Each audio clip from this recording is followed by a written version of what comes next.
So, ito, invoice, lalagay natin dito. So, for example, itong sales invoice natin.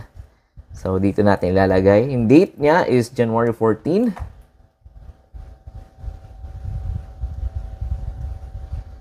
Ayan. And yung supplier name naman niya, ito, City Prime Gas.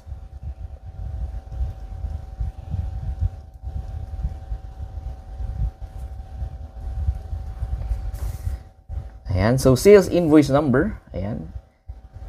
1182501.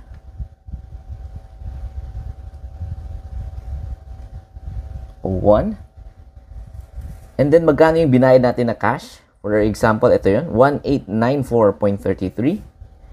So, dito natin ilalagay sa cash. 1894.33. Ayan. So, yung last dito, that is your centavos or yung decimal point.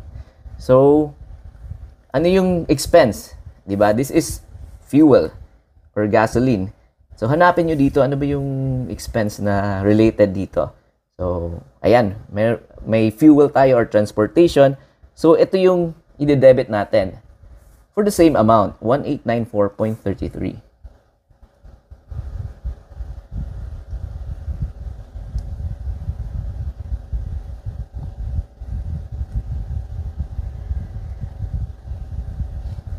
Ayan, so natapos na natin yung first entry natin or first example.